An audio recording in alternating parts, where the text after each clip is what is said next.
अस्सलाम वालेकुम नाज़रीन, सराबरकत आपसे मुखातिब है। कुछ आंतरिक खबरें हम आपके सामने रख देते हैं। मुझे थोड़ा सा इन्फेक्शन हुआ है जिसकी वजह से मेरे मुंह के ऊपर स्वेलिंग है और मेरी आंखों में भी स्वेलिंग आपको नजर आ रही होगी। खैर, ये चीजें मैटर नहीं करती। ये इन्फेक्शन तो आज नहीं तो कल ठीक हो जाएगा, लेकिन इस मुल्क के अंदर जो इन्फेक्शन है, जो कि फैलता चला जा रहा है हमारे जिस्म के अंदर, इस मुल्क के जिस्म के अंदर जो एक इन्फेक्शन है, जिसके बारे में इस्लामाबाद हाई कोर्ट के ऑनरेबल जस्टिस ने आज बाकायदा से ये कहा कि एक कुआं है और उस कुएं के अंदर 26वीं यानी तरमीम में कुत्ते के तौर पर पड़ी हुई है, लिहाजा पहले इस कुत्ते को निकालना पड़ेगा, फिर जाकर ये कुआं साफ होगा। चूंकि पानी साफ हो नहीं सकता, बेशक ऊपर से आप दिखाएं कि पानी साफ है, लेकिन नीचे एक मरा हुआ कुत्ता पड़ा हुआ है। इस कुत्ते को पहले निकालना है, ये आपके सामने रख देते हैं। और पाकिस्तान के अंदर और क्या हुआ है वो आपको बताते हैं, लेकिन बैनुल अक़वामी बड़ी और अहम तरीन खबरें पाकिस्तान के सोशल मीडिया पर जाकर मैंने भी लिखा और फिर इसके ऊपर बहुत सारे लोगों ने बाकायदे से ढोल बजाने शुरू कर दिए कि रिक ग्रेनेल ने इमरान खान साहब के हवाले से जो अपने ट्वीट्स हैं वो डिलीट करना शुरू कर दिए।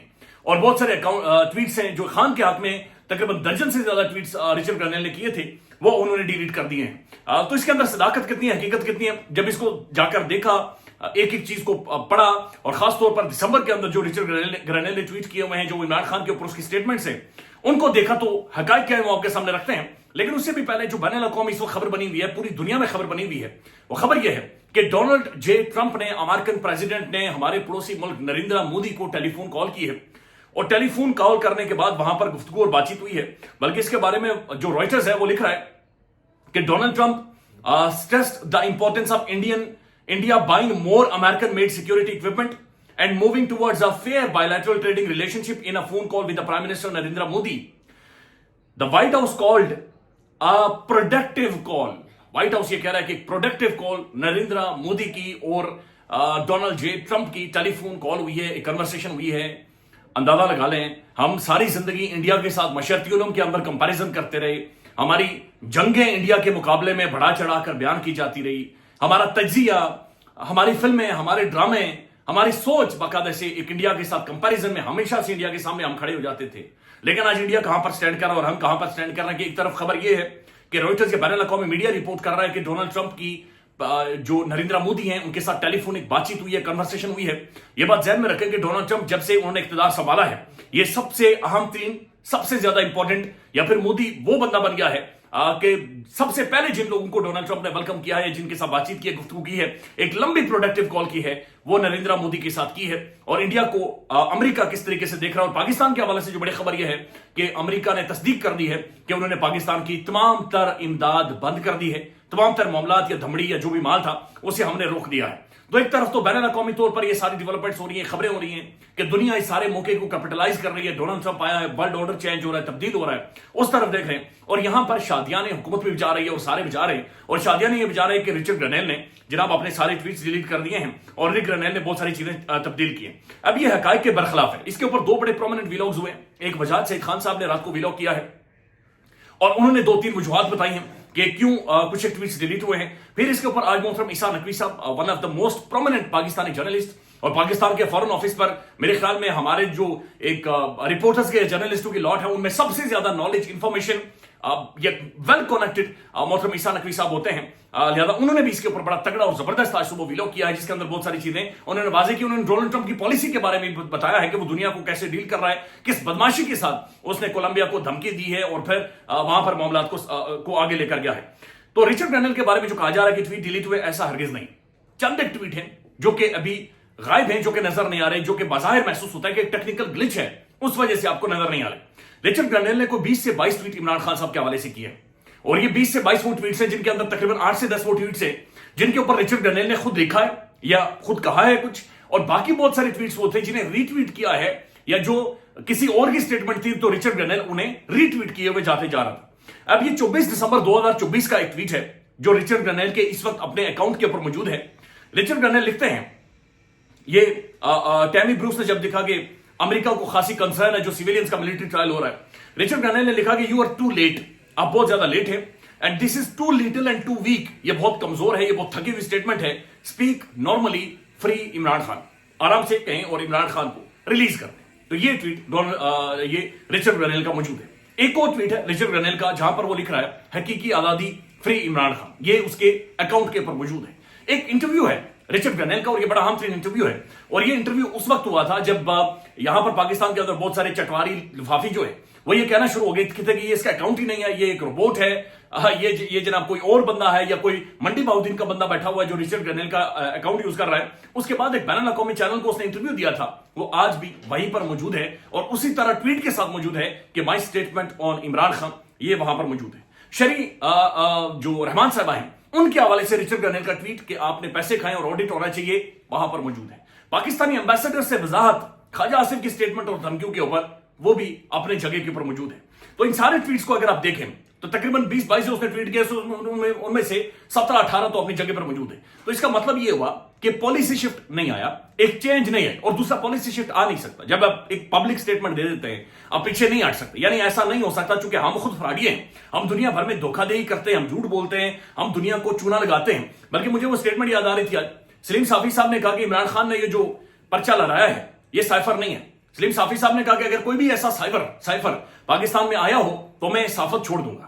بعد میں جب سائفر کا کیس چلا اور اسلام آباد ہائی کورٹ کے اندر رولا پڑ گیا اور حکومت نے سٹانس یہی لیا کہ عمران خان نے ایک کلاسیفائڈ یا ایک اہم ترین انفارمیشن کو جاری کیا, تو سلیم صافی صاحب سے جب سوال ہوا تو صافی صاحب نے کہا جی دیکھیں میں نے یہ کہا تھا کہ عمران خان نے جو پرچہ اٹھایا ہوا تھا نا وہ سائفر نہیں تھا, کیونکہ سائفر کا رنگ پیلا ہوتا ہے اور اس کا رنگ سفید تھا. تو ہم اسی طرح سے چونکہ جھوٹے ہیں, فراڈی ہیں, 2 نمبر قسم کی ہمارے گفتگو آرگومنٹس موسٹلی ہوتے ہیں, لہذا رچرڈ گرنیل ایک پبلک سٹیٹمنٹ دے کر, ایک پبلک پوزیشن لے کر, ایسا نہیں ہو سکتا کہ یہ اس سے پیچھے ہٹ جائیں. وہاں کا میڈیا فری ہے, وہاں کے لوگ آزاد ہیں, وہ سوال پوچھتے ہیں اور پھر وہ ننگا کر کے رکھ دیتے ہیں. لہذا یہ کوئی پالیسی شفٹ بظاہر نظر نہیں آ رہا. اور دوسری بات یہ ذہن میں رکھیں کہ عمران خان نے کوئی یہ نہیں کہا کہ رچرڈ گرنیل میرے چاچے کا پتر ہے اور وہ میرے لیے جا کر ٹویٹ کرے, یا عمران خان نے یہ بھی نہیں کہا کہ ڈونلڈ ٹرمپ کو ایک ہی دن میں چھڑی گھمائے اور مجھے اڈیالہ جیل سے نکال دے اور میں اس طرح سے نکل کر باہر آؤں گا. عمران خان نے کہا سوال ہی پتہ نہیں ہوتا, اڈیالہ جیل کی پھاٹک کھلے گی, دروازہ کھلے گا, مجھے عدالتیں ریلیف دیں گی اور یہ عدالتیں انہیں ریلیف دینا پڑے گا, یعنی آج نہیں تو کل یہ عدالتیں کھڑی ہوں گی اور یہ ریلیف دیں گی. اور محسوس بھی ہو رہا ہے جو ایک جوڈیشل شفٹ عدالتوں میں بظاہر آ رہا ہے. اب جو ساجد تارڑ کے حوالے سے رچرڈ گرنیل کی ٹویٹ ہیں وہ بھی اپنی جگہ پر موجود ہیں اور وہ بھی وہاں پر ہیں.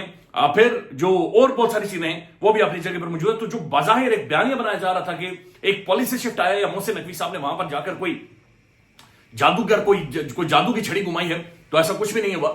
بلکہ یہ ساری چیزیں اپنی, بلکہ جو ولسن کے اور ان سب کے باقیوں کے جو ٹویٹس ہیں وہ بھی اپنی جگہ پر موجود ہیں. اب ناظرین ایک اہم خبر ہے, یہ آج محسن نقوی صاحب, بلکہ محسن اختر کیانی صاحب, معذرت کے ساتھ محسن اختر کیانی صاحب نے آج گفتگو کی ہے. یہ بڑے پرومیننٹ اور بڑی اہم ترین جسٹس ہیں, جج ہیں. انہوں نے آج ایک بات بڑی واضح کی ہے, اور وہ بات کیا ہے وہ میں آپ کے سامنے رکھ دیتا ہوں, ایگزیکٹ ان کی سٹیٹمنٹ. اور یہ سب سے امپورٹنٹ اور یہ سب سے اہم ترین سٹیٹمنٹ ہے جو بہت ساری چیزیں واضح کر رہی ہیں. اب یہ محسن اختر کیانی صاحب نے یہ کہا ہے, ان کا یہ کہنا تھا کہ 26ویں آئینی ترمیم ہے یہ ایک خط کے اوپر کھڑی ہے, ایک لیٹر کے اوپر کھڑی ہے, اور یہ لیٹر وہی ہے جو اسلام آباد ہائی کورٹ کے 6 معزز آنریبل جسٹسز نے لکھا تھا. یہ وہی خط ہے جس کے اندر یہ کہا گیا کہ پاکستان کے خفیہ ادارے ہمیں دھمکا کر ہم سے فیصلے لے رہے ہیں, پاکستان کی جوڈیشری کو, پاکستان کی عدالتوں کو کنٹرول کر رہے ہیں. اس کے بعد محسن اختر کیانی صاحب نے یہ کہا کہ میں مانتا ہوں کہ ملک کے اندر بغیر جوڈیشل ایک سٹرونگ جوڈیشری کے نہ ہوتے ہوئے ملک ترقی نہیں کر سکتا. لہذا انہوں نے کہا کہ 26ویں آئینی ترمیم پر وہ ہوپفل ہے, امید بھی رکھتے ہیں کہ اس کے اوپر فل کورٹ بیٹھے گا اور کوئی نہ کوئی فیصلہ کرے گا. تو یہ جب تک 26ویں آئینی ترمیم کا یہ جو موجود ہے کنویں کے اندر, یہ کنواں, یہ کھڈا, یہ کسی بھی طور پر صاف نہیں ہو سکتا, اور یہ چیزیں اور زیادہ خراب اور زیادہ ڈسٹرب ہوتی جائیں گی. اب ان کے اوپر کوئی بات چیت نہ کرے. پاکستان کے اندر تبدیلیاں کی جا رہی ہیں, اور جو پیکا ایکٹ ہے اس کے اندر جو امینڈمنٹس لائی جا رہی ہیں, ترامیم لائی جا رہی ہیں, وہ آج منظور کر لی گئی ہیں. یہ پاکستان کے بظاہر دونوں پارلیمانی ایوانوں سے ہوئی ہے, قومی اسمبلی اور سینٹ سے ہوئی ہے, جہاں پر حکومت اور تمام جو حکومت کا نیکسس ہے پولیٹیکل پارٹیز ان سب نے مل کر کی. یہ ایسے قوانین بنا دیے گئے ہیں کہ واٹس ایپ کے اوپر اگر آپ کوئی میسج بھیجیں گے اور اس کا اسکرین شاٹ, یعنی میں آپ کو کوئی میسج کر رہا ہوں اور اس کا اسکرین شاٹ آپ نے اٹھا کر کسی ادارے کو بھیج دیا, تو اس کے اوپر بھی آپ گرفتار ہو جائیں گے. آپ گرفتار ہو جائیں. آپ کے واٹس ایپ کو کوئی یا کسی سوشل میڈیا اکاؤنٹ کو ہیک کر کے بھی کوئی استعمال کرتا ہے, تب بھی آپ لوگ گرفتار ہو جائیں گے, اور آپ کو فیک نیوز کے زمرے میں ڈال کر آپ کو اندر ڈالا جائے گا. محمد مالک صاحب لکھتے ہیں, after digital national bill senate passes PECA amendment act in just 15 minutes. 15 minute کے اندر یہ پورے ملک کے اندر, کہ جہاں پر تقریباً 12-15 کروڑ لوگ سوشل میڈیا یوز کرتے ہیں, ان کے حوالے سے 15 منٹ کے اندر بغیر ڈیبیٹ, بغیر ڈسکشن, بغیر صحافیوں کو سنے, اس کے اوپر احتجاج ہو رہے ہیں اور صحافی کیمپ بھی لگانے لگے. یہ جناب پارلیمنٹ کے اندر سے منظور ہو گیا ہے. The combo of these two bills ensure that nobody, forget just a journalist, will be able to think or speak freely anymore. یعنی صرف صحافی نہیں بلکہ کوئی بھی بندہ, آپ لوگ بھی ایک عام بندہ بھی نہ تو اب فریلی بول سکے گا اور نہ تو دیکھ سکے گا.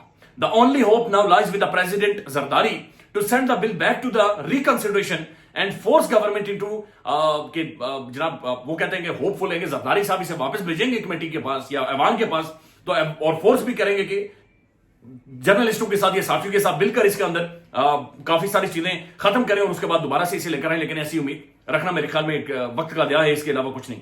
But that appears unlikely. Such laws used to be made by the military dictators. ये कवानीन मिलिट्री जर्नल्स या डिक्टेटर्स बनाते रहे माजी में, but now are being brought in the by form 47 elected autocrats, कि अब जो 47 के जो लाए गए हैं इनकी जानिब से ये किया गया है. Little do they realize that once they are in the opposition, that will themselves pay the price for passing such draconian laws. But these fake representatives never learn things the easy way. Shame on this government. And shame on everyone who helped to pass these laws. We, the working journalists, will not accept this badmashi and will oppose it tooth and nail regardless of any consequences. Mohammad मालिक साहब ये कह रहे हैं कि हर सूरत हम बर्बाद हो जाएंगे, तबाह हो जाएंगे, लेकिन हम इसकी खिलाफ खड़े होंगे और हम जनाब इसे इस तरह से नहीं जाने देंगे और ये मंजूर नहीं हो सकता. उन्होंने कहा शर्म आनी चाहिए इस हुकूमत को, इस गवर्नमेंट को, कि जिन्होंने 3 अथॉरिटीज बना दी हैं और बिल्कुल लटकाया जाएगा 90 दिनों के लिए जिसे मर्जी पाकिस्तान में से आप उठा ले. अगर सिर्फ आप फेसबुक के ऊपर मौजूद है, आप व्हाट्सएप के ऊपर मौजूद है, तो आप सेफ नहीं, आप महफूज नहीं है. एक ही सूरत में आप महफूज, आप इंडियन गाने देखें, इंडियन फिल्में देखें या इंडियन भजन सुने. अगर आप खबरों के ऊपर या सोच पॉलिटिकल कोई सोच रखते हैं तो फिर आप महफूज नहीं है. नाज़रीन, ने ये एक सिद्दीक जान साहब ने रिपोर्ट किया है कि पाकिस्तान के प्राइम टेलीविजन को हिदायत जारी कर दी गई है और वो हिदायत जनाब ये जारी की गई है कि आपने ये जो सुप्रीम कोर्ट के मुअज़्ज़ज़ जजेस हैं इनके हवाले से भी अब कोई खबर नहीं लेनी या इनके हवाले से भी कोई आपने बातचीत नहीं करनी. यानी कि ये मंसूर अली शाह साहब हैं और जस्टिस आयशा मलिक साहिबा हैं और बाकी और जजेस हैं, इनके बारे में आपने ये, बल्कि ये है इमरान खान के बाद जस्टिस मंसूर अली शाह, जस्टिस आयशा मलिक और जस्टिस अकील अब्बासी के नाम पर भी मीडिया को हुक्म आ गया है कि इनके सख्त बयानात मीडिया पर नहीं चलाए जाएंगे. टीवी को कह दिया है कि जजेस के ऊपर भी, जजेस के बयानात या स्टेटमेंट भी किसी भी तौर पर बयानात तो नहीं होते, ऑब्जर्वेशन होती हैं, टीवी पर आपने नहीं चलाना. ख्याल रखिएगा, अपडेट करेंगे. अल्लाह हाफिज.